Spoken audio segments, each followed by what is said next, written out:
Meu povinho, boa cestinha para vocês. Tudo certo, gente? Eu vou responder as 30 perguntas, deve ser mais ou menos isso. Tem dia que eu sei que é 30, hoje eu não sei se são, porque eu fiz a seleção aqui há tanto tempo que eu já esqueci. Mas eu vou responder as perguntas que vocês mandaram lá no Instagram.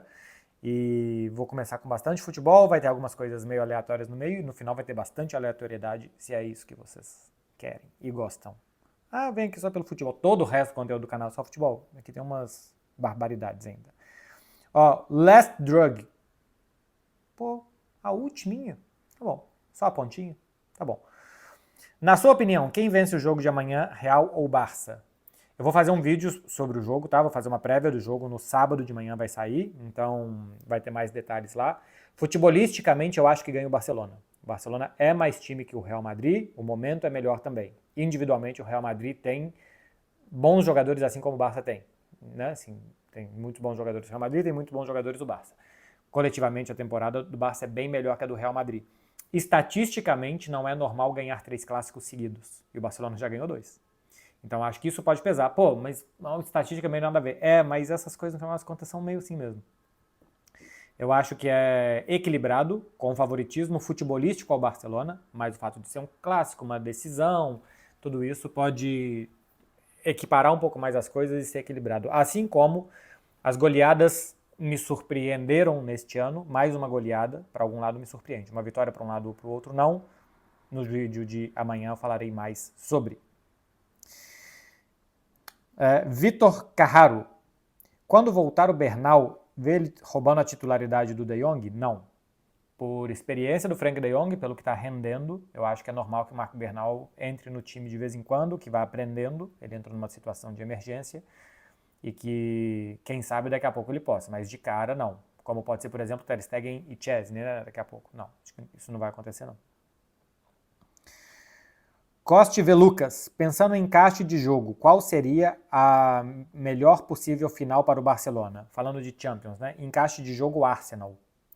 Porque o Paris Saint-Germain morde muito a saída de bola e o Barcelona tem problemas com isso.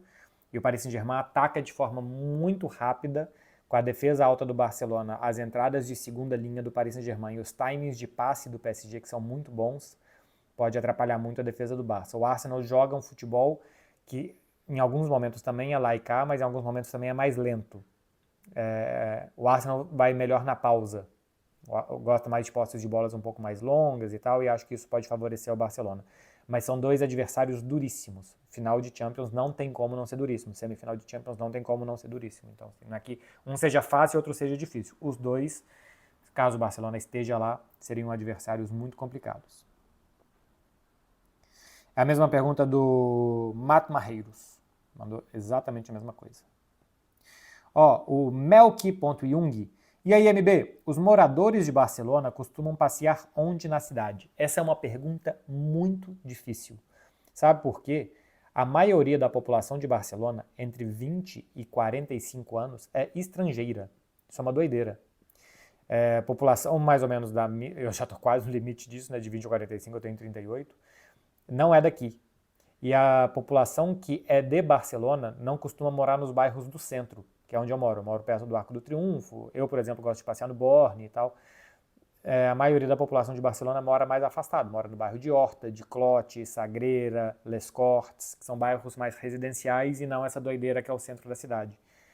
Então eu diria que não tem um local preferido de passeio das pessoas por aqui. O pessoal faz muita vida de bairro, como se diz, e não fica indo nos lugares turísticos ou nos lugares mais concorridos o tempo inteiro. Até é bastante normal a gente ver que as pessoas de Barcelona não gostam nem de ir à praia em Barcelona, preferem ir nas praias próximas. É uma cidade muito internacional, muito mesmo. Tanto que tem a população mais ou menos economicamente ativa, né? 20, 45 anos é muita força de trabalho. A gente tem mais estrangeiros, fora quem não está legalizado por aqui, do que pessoas daqui. Eu acho esse um dado bastante chocante. Vitor Verdade. Chega em Barcelona 8 de maio. Fala, por favor, um pub para conhecer. Vitor Verdade. Isso aqui não é lugar de pub. Pub é Reino Unido. Barcelona, o que tem aqui de pub é pub inglês. Então, isso aqui não é um lugar para pub, não. É lugar para bar, praia. 8 de maio é calor já, é terraça, é ao ar livre aqui. Igor.s. Opa! Você sempre fala como é diferente enfrentar o Getafe. Pode explicar melhor, por favor? Não posso, não. Pronto. É diferente enfrentar o Getafe pelo jogo sujo que eles fazem, muitas vezes, né? Um jogador vai arrancar para receber a bola, uma trombadinha sem bola, é provocar o jogador no limite da provocação, é muita cera com o jogo empatado, é um jogo... Aí com a bola, como eles tentam jogar, dois atacantes muito altos, fortes, para disputar uma bola lançada direta para eles e jogadores em volta para pegar a segunda bola, para pegar rebote. É um futebol muito físico, de muita trombada, de muito encontrão, de pouco espaço para o adversário, que quando vai jogar um Real Madrid, um Barcelona lá, deixa a grama no limite do alta que ela pode estar, né? Porque tem ali uma regra aqui da altura que a grama pode ter, do tanto que ela vai ser regada para o campo ficar um pouco mais seco, a bola mais lenta. E essas mini trampas, essas armadilhas que o Getafe vai colocando, de muito encontrão, muita trombada, muita jogada fora da bola para enervar o adversário, para levar o jogo para um terreno que ele, Getafe, gosta mais. Se o jogo for muito técnico, o Getafe vai perder. Se o jogo for mais físico, trombada, truncado e provocativo, ele está levando para onde ele quer. Porque um time técnico normalmente quer jogar bola. E um time menos técnico quer trombar e provocar mais. E é isso que o Getafe faz muito bem. Já diria seu treinador, o Bordalás, isso é futebol papá. Isso faz parte do futebol também. Eu acho pouco futebol. Rômulo Gamba Corta. Bom sobrenome. Muito bom sobrenome se for. Se for apelido, melhor ainda. MB, chopp ou cerveja? Chopp, né? Chopp é mais fresco. Sempre que alguma coisa pode ser mais fresca, eu acho que é melhor do que industrializada e tal. Não que seja algo da natureza, que a natureza nos proporcionou o chopp, mas eu acho mais fresco mesmo, mais saboroso e tal do que a cerveja. Não que eu não queira uma cerveja neste exato momento, porque quero. Nicolas Farias. Quem vai jogar? Ter Stegen ou Chesney? O que você acha disso? Então, gente, o Ter Stegen já está relacionado para a final da Copa do Rei, né? Já entrou na lista, está treinando nas últimas semanas, ele está prontinho para jogar. Se precisar, ele vai jogar. Na final da Copa do Rei, não tenho nenhuma dúvida que é o Chesney, pelo ritmo de jogo. Contra a Inter de Milão no meio de semana, a mesma coisa. O Ter Stegen não vai ganhar ritmo de jogo sem jogar de sábado para quarta-feira. Então, nos dois próximos jogos, o Chesney. Contra o Valladolid, eu já acho que pode jogar o Ter Stegen. E eu acho que ele não volta contra a Inter no jogo de volta, porque vai ser só uma partida. E depois tem um clássico contra o Real Madrid, que eu também acho que vai ser o Chesney, a não ser que o Chesney comece a errar e se mostrar inseguro. Depois do segundo clássico contra o Real Madrid de 11 de maio, eu acho que aqui a coisa pode se abrir. Porque o Ter Stegen é o capitão, já disse que quer jogar a Nations League, para isso ele tem que jogar pelo Barcelona. O Chesney entende que ele chegou aqui com um papel de tapar um buraco até que o Ter Stegen voltasse. Então acho que depois do clássico contra o Real Madrid, as semifinais contra a Inter, o próximo clássico, vão tentar dar ritmo de jogo para o Ter Stegen, para ver, quem sabe, numa final de Champions, se ele poderia tomar o lugar do Chesney. Aí tem que desinscrever o Chesney para voltar o Ter Stegen para o time, né? Na Champions tem que ser assim. Então, eu acho que tem que jogar o Chesney. Até o final da temporada, se La Liga estiver encaminhada para o Barça e ele puder jogar aí contra Villarreal, Espanhol e Atlético de Bilbao e voltar muito bem, pode ser. Se ele não voltar muito bem, se ele não voltar no nível que o Chesney está, que eu acho muito bom o nível que o Chesney está, eu acho que ele não deve jogar agora. Acho que acaba a temporada, zera para todo mundo e depois começam a disputar a posição na temporada que vem. Eu acho que isso pode gerar um desgosto grande do Ter Stegen. O Ter Stegen é um cara de difícil personalidade, que quer jogar todos os jogos. O Ter Stegen não quer ter um reserva que ele possa disputar a posição, ele quer ser o goleiro número 1 e o reserva vai ter um papel secundário. No momento decisivo da temporada, que tudo se ganha, que ele quer jogar Nations League, pode ter um problema de difícil administração para o Hans Flick. Mas se a gente for olhar só dentro de campo, o Chesney não está dando motivo para sair. Então, eu acho que o Ter Stegen não deve voltar por enquanto, não. De Marcelo 11.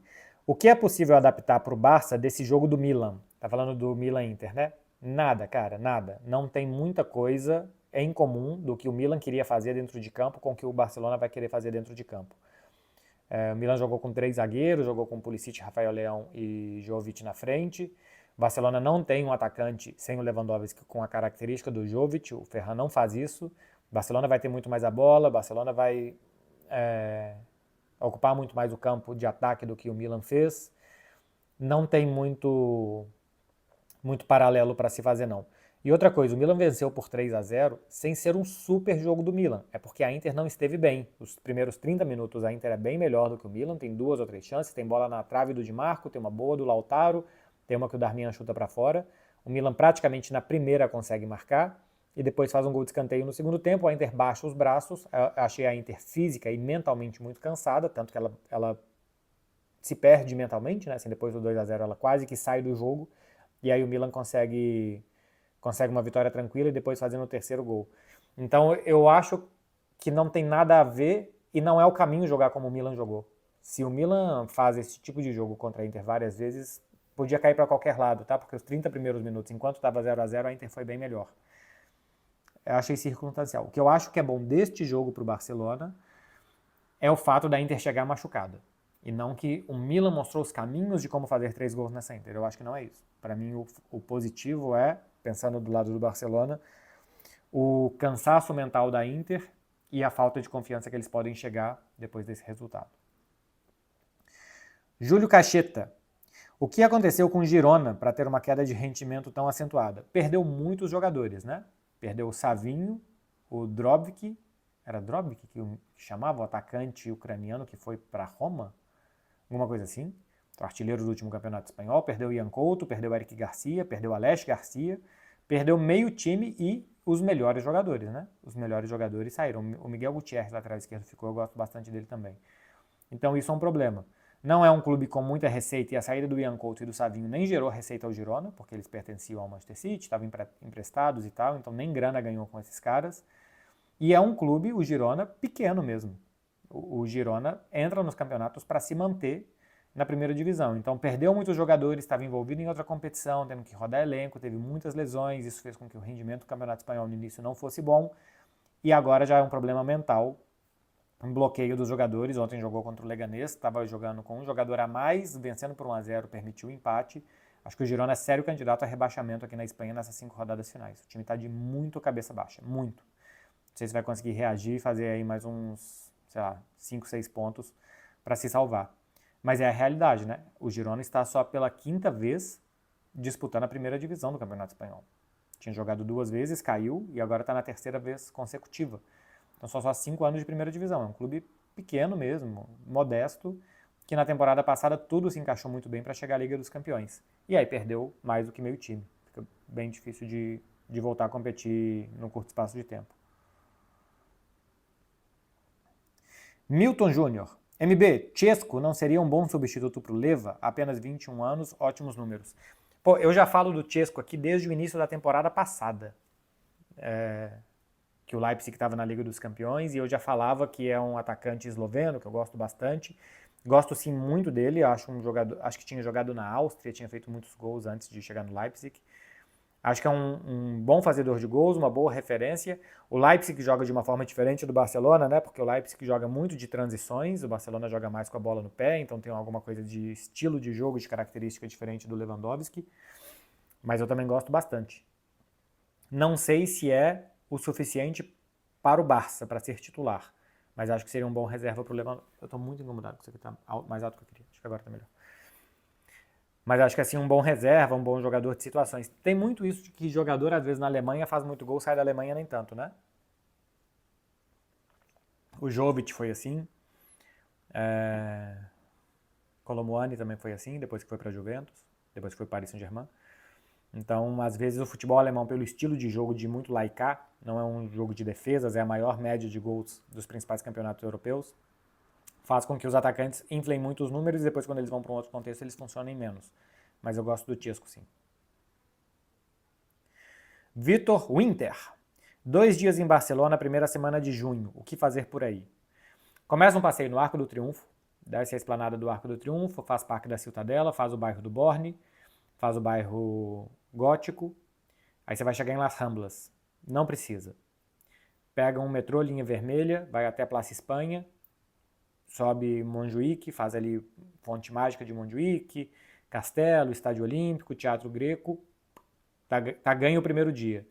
Segundo dia, começa pela Sagrada Família, desce pelo Passeio de Graça, vai até a Praça Catalunha, Não faz Praça Catalunha. Foge dali. Chegou na Praça Catalunha, pega um ônibus, vai parte olímpica, vai até o Porto Olímpico, Pládia de Bogatel e tal, pega uma prainha, vai almoçar na Rambla do Poblenou, já deve ser mais tarde, vai almoçar, sei lá, comer umas 5 da tarde para fazer tudo isso. Tá feito. Acho que vai ver o principal, dá para fazer tudo andando, quase tudo, né? Você vai ter que pegar para ir para a Praça Espanha, da Praça Catalunha, pegar um transporte, e para ir da Praça Catalunha no outro dia para o Porto Olímpico pegar um outro transporte. E de resto, esses 2 dias acho que você mata o principal aqui da cidade. Maria Clara Tavares, com pouquíssimas vogais, porque acho que não cabia. Quando sai a entrevista com Rafinha? Ela sai completa nesse sábado, acho que às 11 da manhã. E os trechos vão sair nas redes sociais da TNT Esportes, mas foram 26 minutos de entrevista com Rafinha, foi bem legal, e sai amanhã. Bom, se você está vendo isso sexta, você está vendo isso sábado, sai no sábado. Rafa Van. Se o Barça perde para o Real, isso pode afetar no jogo contra a Inter? Pode. Uma derrota sempre, e uma vitória também, sempre pode afetar o que a gente chama de estado anímico, né, dos jogadores. Acho que um resultado sempre pode afetar em como que o time vai reagir para o próximo jogo. Então, sim, pode afetar positiva ou negativamente o resultado do jogo contra o Real Madrid. João._.bueno11. João, a sua pergunta é a seguinte: sexo antes ou só depois de casar? Crianças, vocês não me vão casar antes de fazer. Vocês não me vão casar sem fazer sexo antes. Vai que é ruim. Não encaixa com a pessoa não faz o que você gosta, você não faz o que a pessoa gosta, e depois você vai ter que conviver com isso por algum tempo até decidir se separar. Testa antes. Testa antes. Não casa sem transar antes. Se você está vendo isso, você é uma criança, eu devia te recomendar que você só aprenda essas coisas mais velho. Mas já é bom para você já ir aprendendo que às vezes o pai não gosta de conversar isso com o filho, que tem tabu e vergonha, como é que eu falo isso com minha criança? Tem que vir aqui, um marmanjo no YouTube de quase 40 anos, falar para vocês. Testa antes. Se não gostar, é uma parte muito importante do relacionamento, você troca de relacionamento. Matheus X Barbosa. Vamos voltar para o futebol, que é a melhor coisa que a gente faz nesse canal. Se não sabemos por que ganhamos, não saberemos por que perdemos, colocou entre aspas. É uma citação de alguém, né? Eu não lembro agora se o Guardiola, eu sei que usa essa frase, mas eu não sei se é dele. O Brasil soube quando ganhou? Eu acho que sim, tá, Matheus? O Brasil, taticamente, dos anos 58, 60 e 70, era uma seleção taticamente bem avançada, que usava o 4-4-2, o 4-2-4 recuando um jogador, era o Zagallo, por exemplo, nos anos 50, para fortalecer um pouco mais o meio campo, para ter chegada de jogador de segunda linha. Então acho que taticamente o Brasil nos primeiros títulos mundiais era muito forte nisso. O Brasil de 94 acho que também tinha uma boa defesa, tinha muito posse de bola para se defender e liberdade para os jogadores na frente, especialmente o Brasil de 2002 era assim. Também 3 zagueiros, alas muito bons, individualmente o Brasil era muito bom. Acho que o Brasil apoiava muito o seu jogo em organizar mais ou menos as defesas e que os jogadores de muito talento decidissem as coisas na frente. O Brasil tinha um futebol muito individualista e apostando em individualidades, com a bola no pé. Hoje é mais difícil fazer isso, os sistemas estão cada vez mais complexos, você tem que melhorar taticamente e coletivamente a individualidade de um jogador. Eu acho que hoje o futebol brasileiro faz isso pouco. Então acho que sim, o Brasil soube quando ganhou.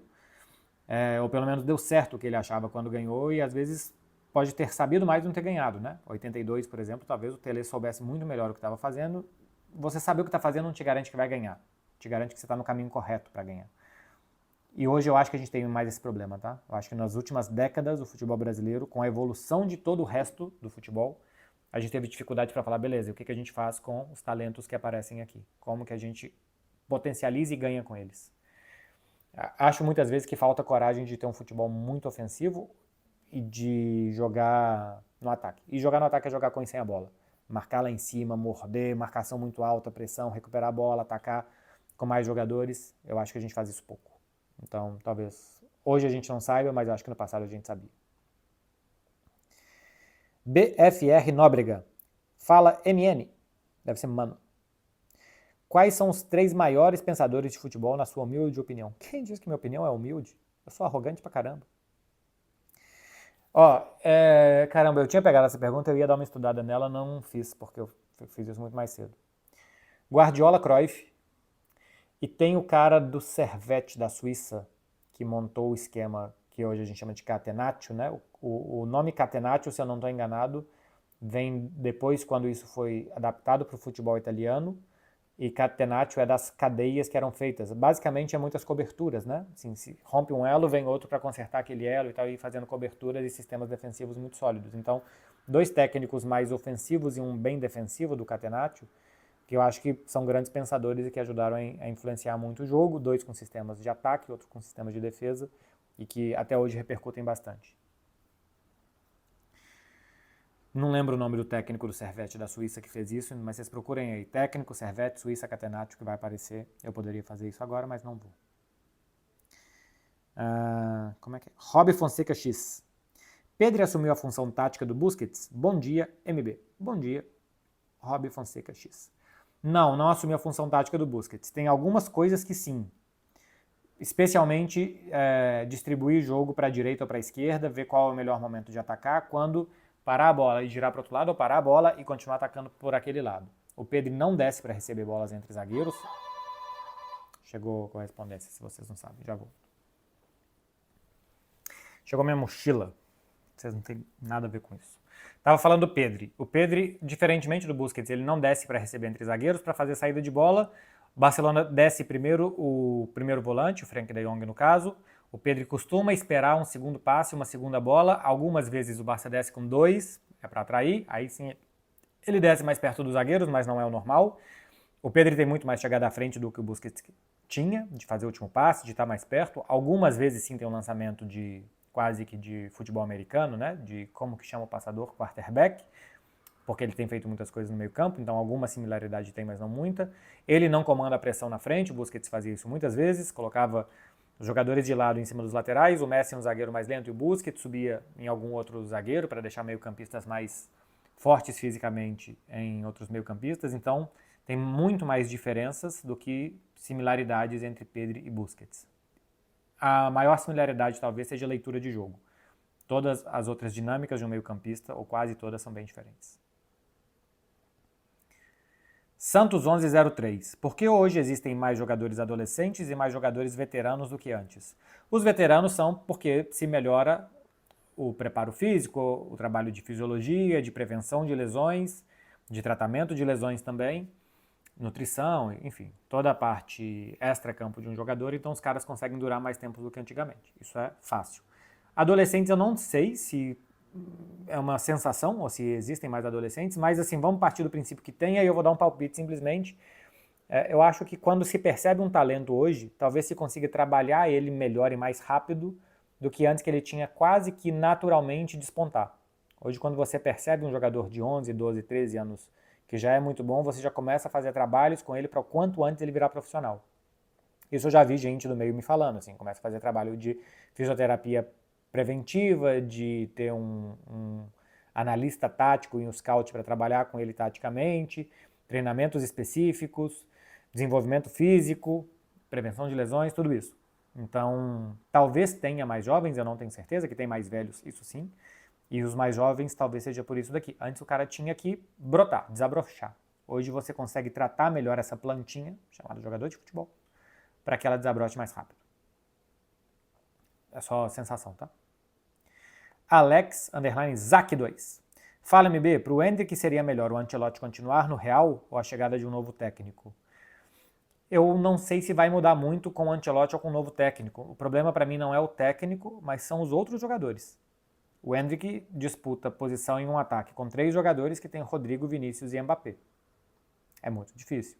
Se na próxima temporada ou o Ancelotti ou um próximo técnico quiser jogar com 2 atacantes, o que é mais equilibrado do que a gente viu o Real Madrid essa temporada, fica ainda mais difícil para o Endrick, porque vai ter um desses 3 no banco de reservas para disputar a posição com ele, seja o Ancelotti ou seja qualquer outro técnico. Então, para mim, o problema do Endrick a curto prazo ele tem que pensar em Copa do Mundo, então ele tem que jogar. A médio e longo prazo ele tem que pensar no Real Madrid, porque é o maior clube do mundo. Porque você está no Real Madrid, você não pode pensar em sair do Real Madrid. Mas a diferença de projetos e talvez de ambições de curto prazo para médio e longo prazo dele são evidentes. Jogar a Copa do Mundo tem que jogar, no Real Madrid ele vai ter problemas, e depois disso ele tem que ir para o Real Madrid. Então acho que na próxima temporada seria bom ele ser emprestado. Achar um bom time que ele possa jogar, possa mostrar futebol e desenvolvimento, e depois retornar ao Real Madrid. Mas é uma equação difícil de fechar. Júlio D. P. Fonseca. Já fez ou tem vontade de fazer artes marciais? Eu já fiz taekwondo. É que vocês não sabem. Agora estão sabendo. Talvez eu já tenha dito alguma vez aqui. Já fiz taekwondo e quando eu era criança, meus pais me colocaram no judô, que eu acho que foi para eu aprender a perder. Eu sempre fui mal perdedor. Acho que eu melhorei bastante, não por conta do judô, acho que a vida me ensinou a perder. Então eu acho que foi por isso. Bem pequenininho assim na escola e tal. Do judô eu não lembro nada, só que eu sabia mais ou menos contar até 10. Ichini, Sanshi, Goro. Aí eu achava que era Kid Hai, Niujiu, não lembro, alguma coisa assim. Eu lembro sonoramente mais ou menos como era. E depois taekwondo eu fiz quando eu tinha uns 15 anos de idade, fiz um ano e meio de taekwondo. Foram as artes marciais que eu fiz. Talvez eu tenha sido preconceituoso agora. Jean Alegria. Qual a solução para o time do Cruzeiro? Mais uma derrota na Sula. Eu acho que a primeira solução para o Cruzeiro e para o Cruzeirense é baixar as expectativas. Entender que vai ser um ano duro, que não vai ser um ano fácil, que o time vai ter que brigar muito, porque teve uma vitória outro dia contra o Bahia e já foi... Esse time voltou, calma. Não é assim que volta. Tem que jogar bem por muito tempo para falar que voltou. Então, é baixar a expectativa. É saber que Sul-Americana não, Campeonato Brasileiro vamos ver se fica meio de tabela, aprender com os erros, se planejar melhor para os próximos anos. Mas pode ser que 2025 já esteja condenado. Pode ser que. E a gente está em abril. Renato.Muniz. Qual a sua relação com o Rafinha? Vocês parecem ser amigos. Não somos. Primeira coisa, esta garrafa d'água é um oferecimento para o meu pai, que falou que faz muito barulho a garrafa rosa do Messi. Então, estou tomando com essa aqui que talvez faça menos barulho. Meu pai assiste os vídeos aqui. Não somos amigos, eu e Rafinha. A gente tem boa relação, uma relação cordial, de muito respeito, uma relação agradável, mas eu acho muito difícil ser amigo de jogador, porque eu acho que não é um correto. Nem pra gente, nem pro jogador, porque eventualmente você vai precisar fazer uma pergunta mais difícil, uma crítica, nem sempre o cara vai jogar bem. Essa temporada tá bem diferente das outras duas, embora eu não acho que o Rafinha tenha jogado mal nas outras temporadas, e quem acompanha aqui o canal acho que lembra de eu tentando contextualizar porque jogava bem, porque não tentava, assim como nessa eu tento fazer isso, com o Rafinha e com todos os outros, tanto que tem gente que acha que eu sou muito crítico ao Lamine Yamal, por exemplo, simplesmente porque eu tento analisar futebol da forma mais coerente e profissional que eu posso, né? E para isso passa por ter um distanciamento do jogador. Eu acho que é muito necessário na profissão a gente manter uma distância dos jogadores. Eu também acho necessário ter uma boa relação, tá? Uma relação de confiança, uma relação de respeito. Pode ter sorriso, não tem nenhum problema nesse sentido. Então, assim, você pode ter... Eu fui entrevistar agora o Rafinha e tinha algumas coisas que eu já conseguia brincar com ele, porque tem coisa que dá pra brincar. Você já conhece o cara, você já sabe mais ou menos o humor dele, eu acho que dá pra fazer isso. Mas eu acho que a relação com o jogador tem que ser baseada no respeito, na cordialidade. O mais importante de uma entrevista é conseguir boas respostas. Então, é muito mais fácil ter boas respostas você ter na confiança do cara. E eu acho que o Rafinha também já entendeu, que eu respeito, que eu entendo, que eu procuro saber as coisas antes de falar e tal. E ele também me trata muito bem. Sempre me tratou, tá? Não é agora que tá na boa fase, ele sempre me tratou muito bem aqui também. Mas não somos amigos. A gente tem uma relação profissional muito boa. E eu acho que é correto. Eu tive também, assim, com outros jogadores aqui do Barcelona. Com o Coutinho também tinha uma relação boa profissional, com o Arthur Melo a mesma coisa. E com outros que passaram por aqui também. Alguns você tem um pouco mais de entrada e tal, então você tem ali um pouco mais de feeling, outros um pouco menos, mas sempre tentei tratar todos de uma forma muito profissional. Por trás do jogador tem um ser humano. Por mais estranha que essa frase possa parecer. Eu acho que a gente entender esse ser humano e respeitar é o principal. E a partir daí, elogiar quando acha que merece, criticar quando acha que merece, sempre com respeito, e tá tudo certo, sem nenhum problema. E acho que o Rafinha também entende isso, porque ele já, acho que viu eu criticando ele algumas vezes, já viu eu fazendo perguntas mais duras em entrevistas com ele, e respondeu e tratou sempre numa boa. Y Martins, 10. Acha possível um top 3 da bola de ouro só com o jogador do Barça?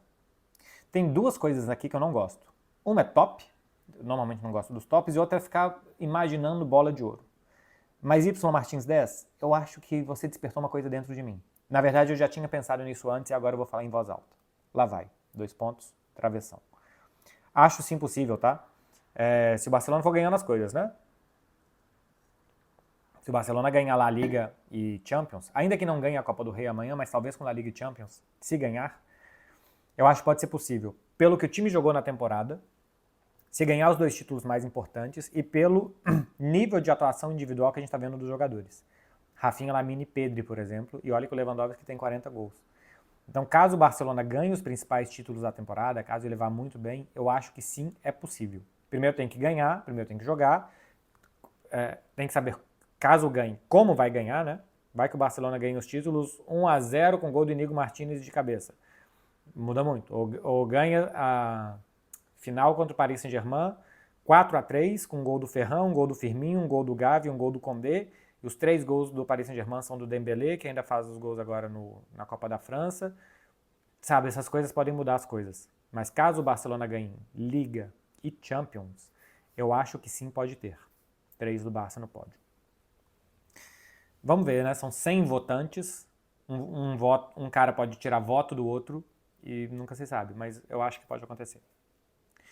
Elias Cardoso, 16. Beckler, poderia falar mais sobre sua vida em outros... Como é que é? Poderia falar mais em outros vídeos sobre a sua trajetória de vida, sonhos, amizades, infância? Eu falo bastante aqui sobre isso. Tem uma coisa aqui que eu achei legal quando eu peguei a sua pergunta de pensar, que é o seguinte: desde criança até hoje, o futebol sempre esteve no meio da minha vida. Então, o futebol me ajudou a definir minha profissão. O futebol fez eu fazer muitas amizades e tal. Eu sempre me conectei a pessoas via futebol. Por exemplo, com meu pai eu sempre tive uma conexão muito boa porque a gente ia no Mineirão juntos, a gente comentava futebol, faz isso até hoje. Com o meu irmão a mesma coisa, com o Rei, o meu irmão. O Bruno, meu irmão, não gosta de futebol, mas com o Rei era a mesma coisa. E com muita gente, assim, de família, amizade, trabalho, todo tipo de relação, o futebol sempre me ajudou a conectar muito com as pessoas. Então, vai mais ou menos aqui, você queria que eu falasse de outros aspectos da minha vida, mas é como o futebol, assim, para falar de outros aspectos, esses outros aspectos da minha vida sempre estiveram muito linkados ao futebol. C. Alves 36. Sinceridade. Você se acha playboy? Abraços Vasco. Eu acho que não. Eu acho que o playboy, ele tem uma coisa que é a marra. O ser marrento, o ser um pouco folgado, e isso eu não sou. Eu sou bem comedido, inclusive, talvez eu passe um ar um pouco de arrogante, às vezes, porque as pessoas falam, mas isso eu acho que é diferente de ser marrento. Talvez seja ter pouca autocrítica, arrogância. Mas marrento eu não sou. Eu não sou marrento, eu não sou folgado, eu sou mais quietinho, eu sou bem no meu canto.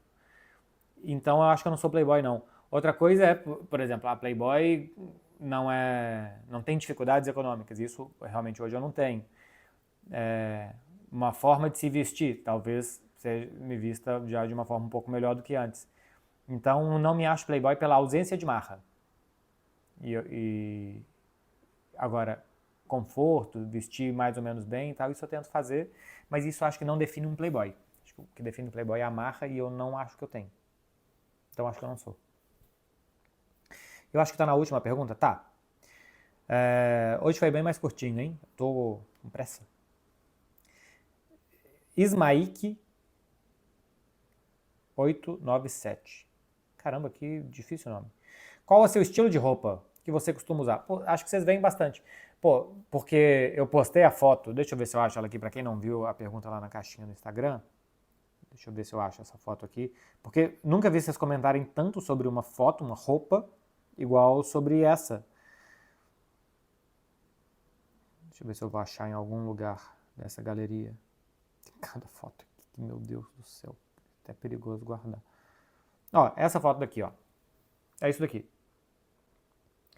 Não é nada isso aqui. É um tênis branco, uma camiseta branca, uma calça bege e um moletom branco.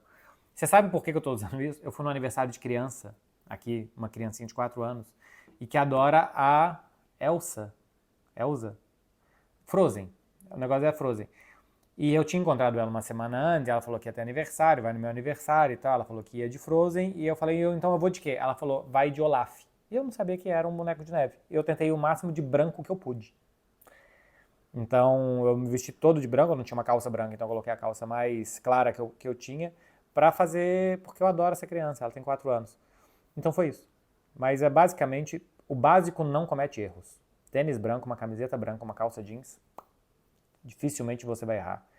Tênis branco, uma calça preta, uma camiseta preta, dificilmente você vai errar. Roupas do tamanho adequado. Nem muito justa, nem muito larga. Tem erro, gente, é fácil. O menos é mais. Inclusive é um bom grupo. É isso, meu povo. De respostas para vocês. Hoje, amanhã tem prévia de Barcelona e Real Madrid. Amanhã também tem pós de Barcelona e Real Madrid. Não percam os próximos conteúdos aqui do canal. Deixa um like aqui para ajudar, um comentário também sobre o que você achou do vídeo de hoje. E se inscreve aqui também para você não perder o que vem pela frente. Bom final de semana para vocês, hein? Até mais. Um beijo. Tchau, tchau.